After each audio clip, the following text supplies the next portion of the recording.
Hi, I'm Deanna, and I'm here to share with you right now the 3 steps of fluid isometrics that we need to apply in order to create a body that is healthy and that we're happy with. The first step with fluid isometrics is using the block therapy. I have ebooks, I have an intro video series that teach you how to use the block throughout the body to melt through frozen fascia, thereby creating space that we've lost over time.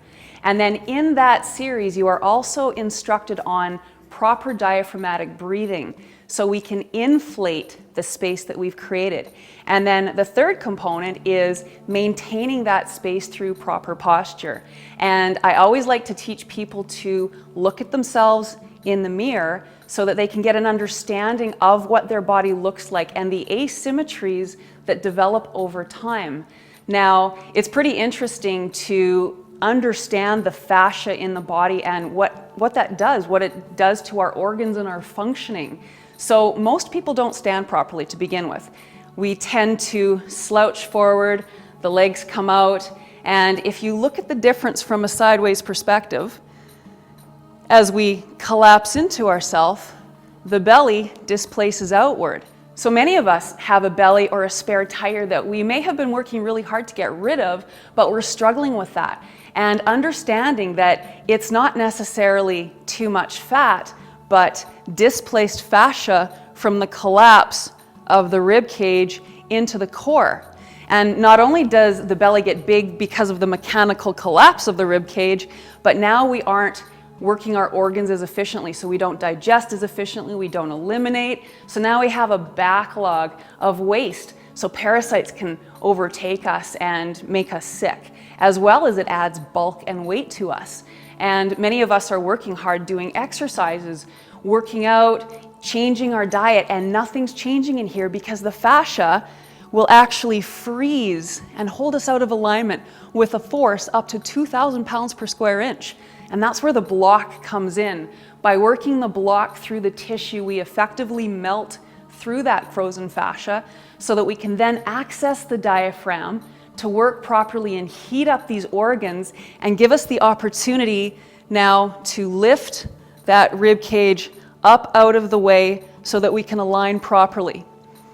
Now, we should have about 60% of our body weight on our heels, and we want to be balanced and symmetrical on both feet.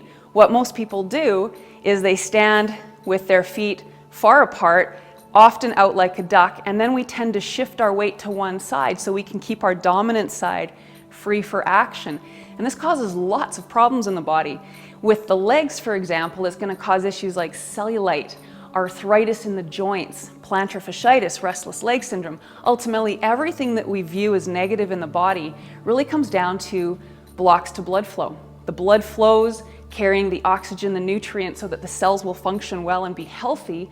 But if there's blocks along the way, then the cells start to starve and they shut down.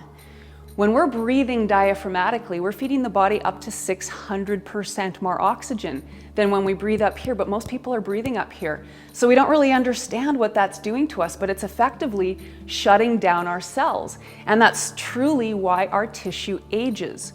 So with fluid isometrics, the combination of working the block throughout all the different areas of the body, practicing and strengthening that diaphragm muscle, and then maintaining proper posture, those 3 things together are so effective at changing the shape of our body, the way that it functions, the way that we process emotion, and even the way that we think. When we have cells that are fed and happy, our mind is fed and happy. When they're struggling and stressed, we feel stressed. So taking the time in front of the mirror to truly observe yourself and to understand what we need to do to bring balance and alignment into the body will really help you change the way that you function on a daily level. So it's not so much about spending an hour a week in a yoga class as much as it's about understanding what we're doing all the time that's causing us to age in the way that we do. So just some simple things to be aware of. If you find yourself falling to one side, which most of us do, make an effort. Put your feet together. Slightly bend the knees. Most of us stand hyperextended at the knees. That causes the pelvis to tilt. It causes the belly to fall. What we want to do is we want to have the feet together, knees slightly bent, and we want to squeeze the anus, and that's going to help to align the pelvis. It's called rooting. And then that creates the proper foundation for the diaphragm to work properly. And then as far as what's going on up here, the heart and the lungs should be at the front of the chest. We want to be able to lift the rib cage up and turn the arms out. From here to here is such a difference in how we look and how we feel. And even from the back, it's quite amazing the difference in size that I look if I stand unconsciously and I let everything fall in compared to applying proper alignment. The difference is, in my opinion, about 40 pounds for me. So it's so helpful to understand what we can do to be able to access ourselves properly, get the body that we want to have and the health that we want so we can live life fully every day.